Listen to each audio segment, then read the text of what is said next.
High Performance Battery. HPB is a German company whose battery technology is redefining the limits of conventional batteries and is not only safer, but longer lasting and greener. With me is Dr. Sebastian Heinz, CEO of HPB. Great to have you here in New York from Thank Germany. You for being here. So describe HPB. I gave kind of a brief description, but tell me what the company is all about. Yeah, thank you very much for being here, for having me here.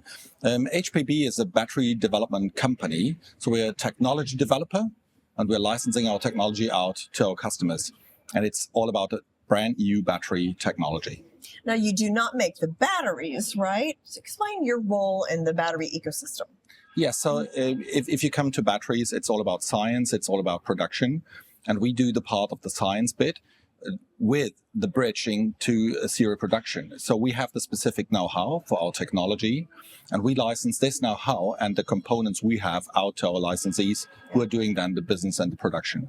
Why are batteries central to the global energy transition that we're going through right now? I like that question quite a lot because it is like this. If you produce wind energy and solar energy, you can't store energy in the grid. So you need to consume the energy right away. And if you don't have the consumers with you, you should use buffers. And batteries play an important role for buffers, being buffer technologies. And so you can store the energy which is produced and use it when the demand is there. So we keep hearing about this transition, and some countries are further along than others. Is it possible even to meet the demand? What is it going to take for us to get there, to meet this global energy demand?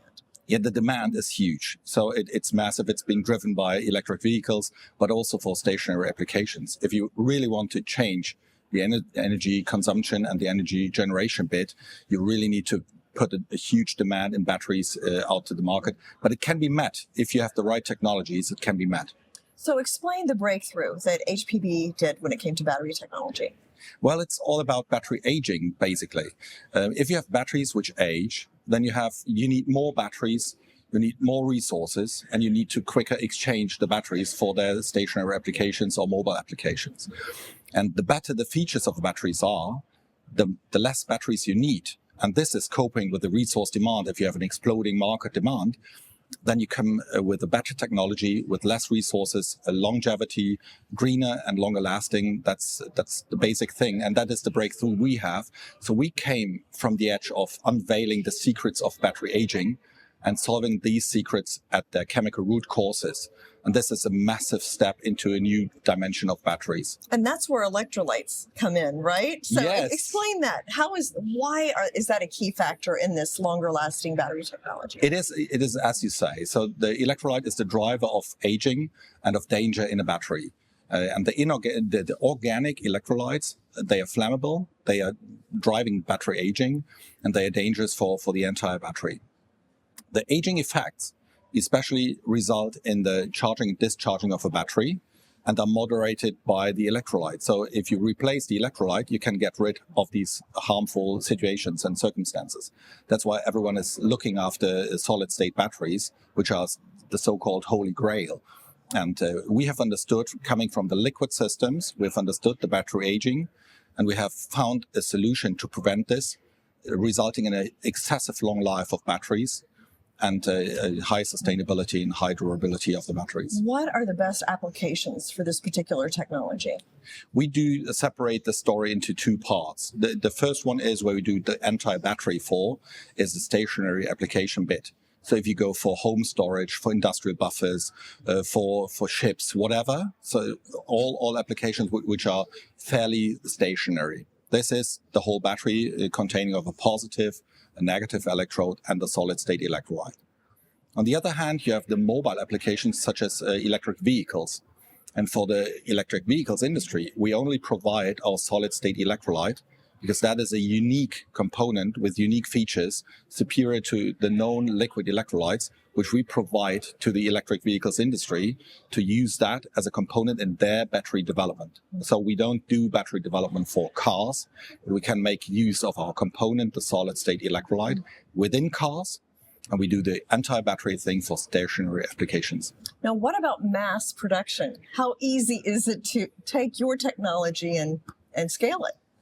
So, well, If you put it this way, so I said it's a holy grail thing to unveil or to discover a solid-state electrolyte. And this usually comes with massive problems because usually you do this outside of the battery cell. We do that within the battery cell, and that is the reason why we can make use of the production procedures as known from lithium-ion productions with liquid electrolytes. So we do not need to reinvent the wheel. We basically can rely on technology which is already experienced to be scalable and to be durable. So it's not a rocket science, even though it's a secret science. So talk about the transition from the research that you're doing to actually practical application and being used by the mass market. Well, it all started off by understanding the battery aging and unveiling what is the reason why. And then we came up, our inventor came up with the idea saying, well, I need to change initially from the organic chemistry to the inorganic chemistry, which is a totally different world. And you could control it a lot better, all the aging processes.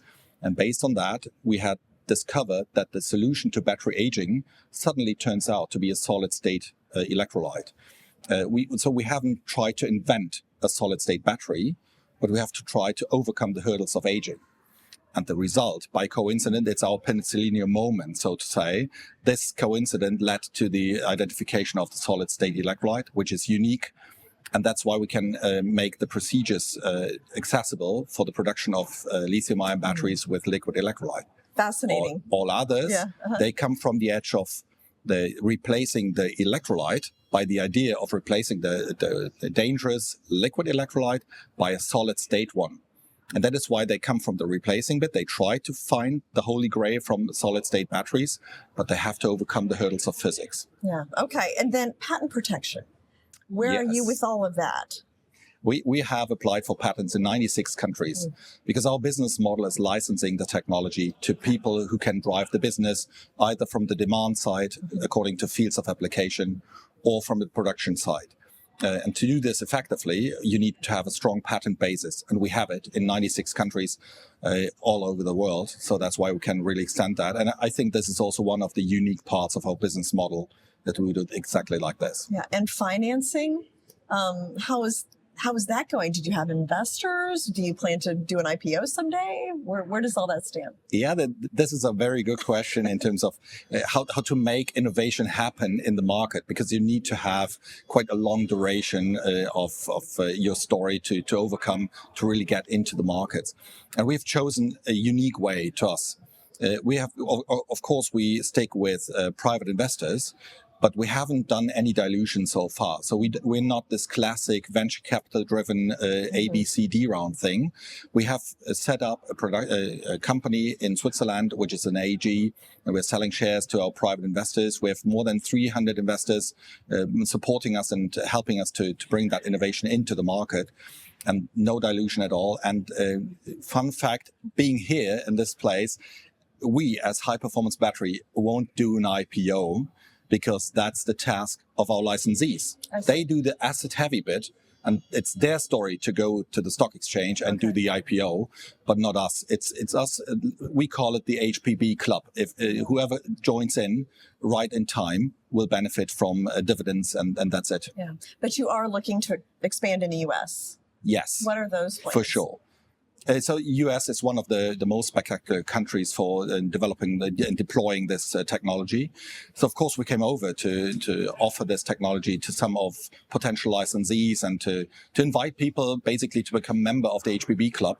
So to tell the story jointly and see what happens. Yeah. Okay. Thank you so much. Fascinating to hear about your research and the breakthroughs that you've had. Thank you so Sebastian. much. Yeah. Thank you.